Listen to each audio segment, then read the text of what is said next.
Hi, my name is Mark, and what a great day for calculus.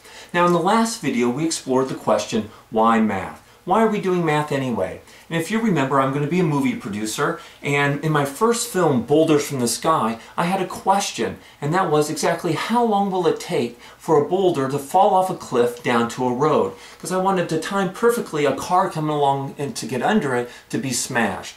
Well, that's the question that I had, but I couldn't have just pulled the answer out of my head. I mean, I could have taken some guess, like, oh, I don't know, 7 seconds, and maybe it was close, but I don't know. That's why I wanted to find out the real answer.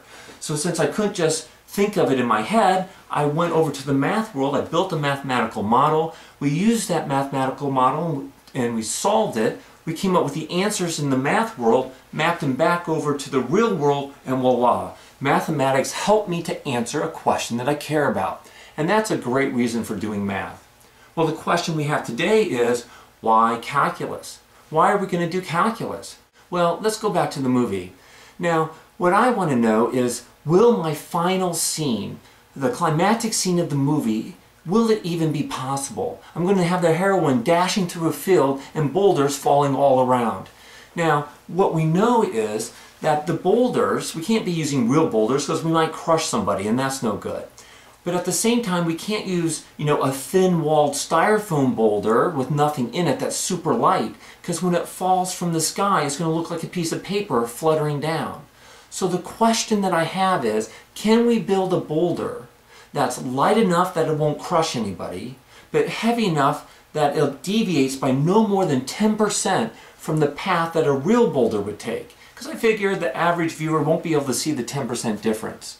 Well, in order to answer that question, I need a different model, because this model doesn't take into account air resistance, and we know that's going to be a major factor in this calculation. So, what do? Well, you do the first thing when you have a question, you go to Wikipedia. Alright, and so in Wikipedia, here's the article for free fall. Free fall where we just drop something and it falls under the effects of gravity. Notice that when I click here, it says, oh, you want to look at the Newtonian mechanics solution? Alright, so here it is. The title up here says, oh, you know what? Without air resistance, that's the model that we used last time. I got a big boulder, it's not going too fast. I can ignore air resistance. It's not going to be a major player.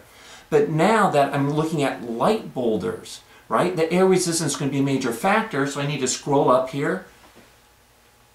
Okay, and as I scroll up, you'll see here's the equation for with air resistance.